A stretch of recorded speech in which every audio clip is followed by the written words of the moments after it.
The water woes continue across the Bay State as some cities and towns are nearly 10 inches of rain below average, and here in Bridgewater, a temporary water use restriction is in effect.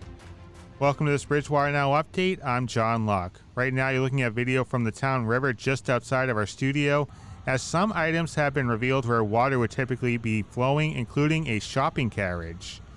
Unfortunately, shrinking bodies of water is not an unfamiliar sight, as Carver's Pond has mud where water once ran. Those are just two signs of how bad we need rain here around the region. Last Friday saw a notice posted on the town website letting residents know of the new outdoor water policy. In part it reads, all outside water use is prohibited, including sprinklers and car washing.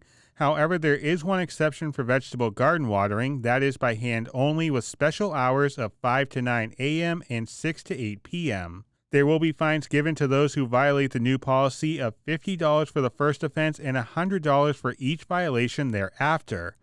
At the council meeting, town manager Michael Dutton said that the 10 wells used in Bridgewater have been running for just over 2 months straight, when typically a couple of the wells would be rested for several weeks or months. Because all the wells are in use, you may notice a change in water color as it can bring out more iron and manganese. The town manager added that the ban is in place to help ease the strain on the wells, which could see permanent damage if heavy demand continues. You're pumping at maximum capacity for an extended period of time. You always run the risk the well will run temporarily dry, and you'll blow out your pumping system. I mean, obviously the alarms, we have all kinds of alarms set on our wells, but certainly you could run that risk conceptually. To give you an idea of just how difficult this drought has been, a normal amount of water in the town towers is between 80 and 85%. However, during the last week of July, the levels were below 50%. Mr. Dutton added that the bans could be modified or lifted when the wells can rest on a normal basis, the water towers return to a normal level, but part of the guidance also depends on the state's designation for drought in Bridgewater. This is the latest drought monitor for August 4th. As you can see, 95% of the state is in at least a moderate drought. Meanwhile, 57% of the state, including Bridgewater, is in a severe drought. Now, if we don't get any significant rainfall anytime soon, we may start to see some cities and towns start to go into the extreme category. We'll have more from the council meeting coming up in just a minute, but we do want to tell you about some special guests we had here in our studio last week. You may have seen some of these photos on Facebook as Bridgewater's Summer Rec program brought the kids in, and Mary Evers, Jeff Fowler, and I showed the kids what goes into making a news program. They learned how to use our studio cameras, had some fun with a weather wall as well. A lot goes on in a short time for Summer Rec, and if you're considering signing your child up for next year, we asked the kids this year to tell us a little bit about their experience in the program. My favorite things about camp was capture the flag, water balloon fight, kickball, and the fire station. I played kickball and I won with my team. I had a water fight last year.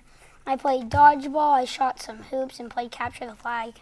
We had a Christmas scavenger hunt for Christmas in July.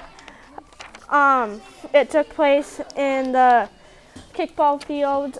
We got to find objects.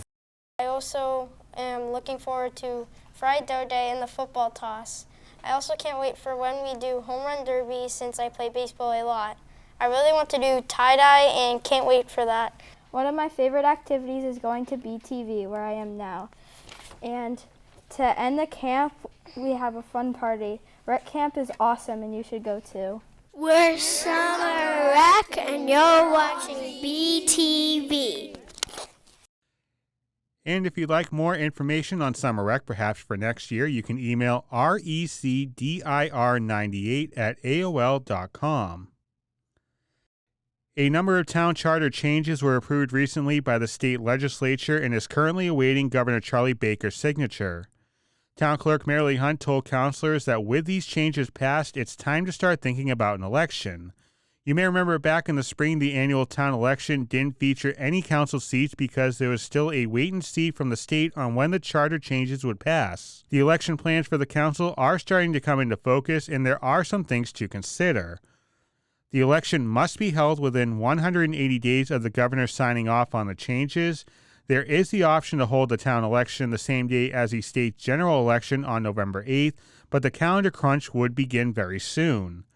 Nomination papers would have to be available by September 2nd. Residents must be made aware of precinct changes by October 19th, and if the council chooses to hold the elections on the same day, they would have to hold a special meeting over the next week or so to actually decide on the date. If there are 2 elections on the same day, the tabulators would be able to handle both ballots, but storage of those ballots could be challenging, and election staff would increase, something that the town clerk warned could be a challenge as well.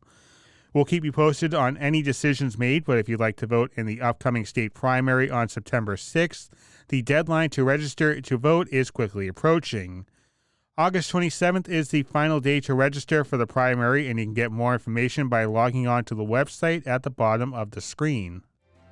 Thanks for watching this Bridgewater Now update. I'm John Luck. Stay safe out there in the heat wave.